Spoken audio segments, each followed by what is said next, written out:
নমস্কার বন্ধুরা, তোমরা সবাই কেমন আছো? আশা করি সবাই ভালো আছো। আমরা ওই আর কি চলে যাচ্ছে। আজ ভাইয়ের ওপিটি আছে, তো ওই জন্য ডাক্তার দেখাবো বলে চলে এসেছি। আর ব্লাড রিপোর্ট আছে, এখান থেকে বিলিং কাউন্টার থেকে বিল করিয়ে নিলাম। কি বলবো, এখানে অনেক রকমের সিস্টেম আছে। ফার্স্ট টাইম কুপন তুলতে হয়, কুপন ওয়াইজ তোমার নাম ডাকবে। তো কুপন অলরেডি পার হয়ে গেছে। আমাদের ছিল 152 আর এখন চলছে 162। কিন্তু মা বুঝতে পারেনি, কুপনটা নিয়ে বসে আছে। যাই হোক, ওদেরকে রিকোয়েস্ট করে তবু ছাড়লো। তা নাহলে বলছিল আবার একটা কুপন তুলতে হবে। মাকে বলছি, তুমি শুধু শুধু এখানে বসে আছো, দেখছো না কিছু? যাই হোক, শেষ পর্যন্ত বিলিংটা করিয়ে নিলাম। বিলিংটা করানোর পরে ভাইকে নিয়ে চলে যাচ্ছি ব্লাড রিপোর্ট করাতে। ব্লাড দেবে, তারপর রিপোর্ট হবে আর কি। তো সিবিসি আছে, ডিপ আছে, ইলেকট্রনিক, আরও অনেক কিছু।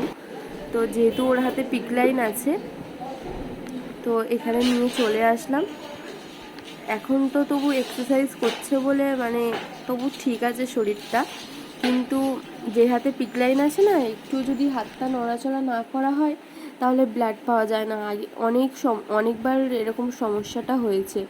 তো এখন সমস্যাটা হচ্ছে না, যেহেতু বল নিয়ে এক্সারসাইজটা করে ওই পিক লাইন যেই হাতে আছে, ডান হাতে। তো ওই জন্য ব্লাড খুব সহজে চলে এসছে। যাই হোক, এখন যাব ফার্স্ট ফ্লোর। ওর height, weight, blood pressure, temperature সব চেক করবে। তো এখন আমরা লিফটে আছি, ফার্স্ট ফ্লোর যাচ্ছি। তো চলো, এই যে চলে এসছে। এখন ওয়েট চেক হচ্ছে। এখন আছে 46 কেজি আর হাইট আছে 154। যাই হোক, দেখো ভাইকে কত রোগা লাগছে। এখন মা চলে গেছে সেকেন্ড ফ্লোর। এবার আমরা কি করে যাব বুঝতে পারছি না, সিকিউরিটি উঠতে দেবে না। তো এইগুলো হয়ে যাওয়ার পর সিকিউরিটি বলবে ফার্স্ট ফ্লোরে ওয়েট করো, ওখান থেকে ওর নাম, সেকেন্ড ফ্লোর থেকে ওর নাম ডাকা হলে তারপরে ওকে ছাড়বো। তো ভাই বসে বসে বোরিং হয়ে যাচ্ছিলো, বলছিল সেকেন্ড ফ্লোর যাবে, এখানে কি করবে বুঝতে পারছিল না।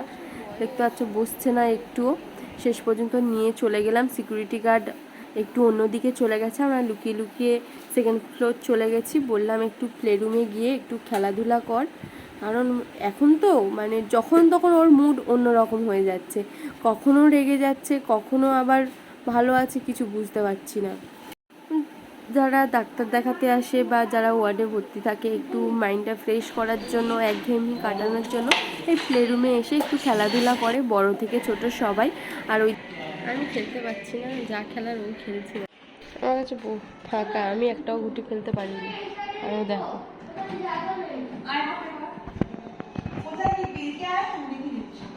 দুটোর সময় প্লে রুম বন্ধ হয়ে যায়, ওই জন্য ভাই আবার চলে আসলো।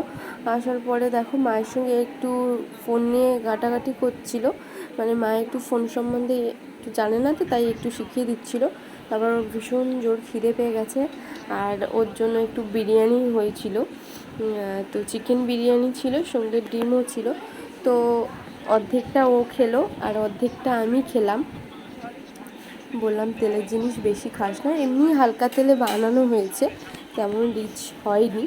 দেখো, তোমাদেরকে দেখাচ্ছি, একদমই হালকা বানানো হয়েছে। যাই হোক, বিরিয়ানি পছন্দ করে আর চিকেনও ভীষণ পছন্দ করে। কিন্তু কেমোর জন্য না ও চিকেন এই সময় পছন্দ করছে না। কিন্তু মাঝে মধ্যে আবার বলছে চিকেন পকোড়া খাবো, চিকেন এই খাবো, চিকেন মোমো খাবো। এদিকে তো এদিকে ওর নামও ডেকেছে। তো আমরা চলে যাব ডক্টর দেখানোর জন্য। পর এখন 2:30 বাজে ডেকেছে, বাইরে বসে আছি, আমি আর ভাই যাবো।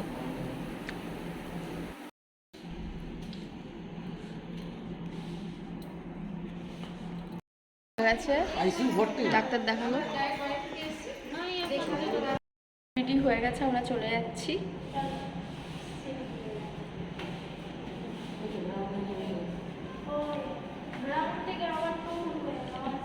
এ ভাই, এদিকে আয়।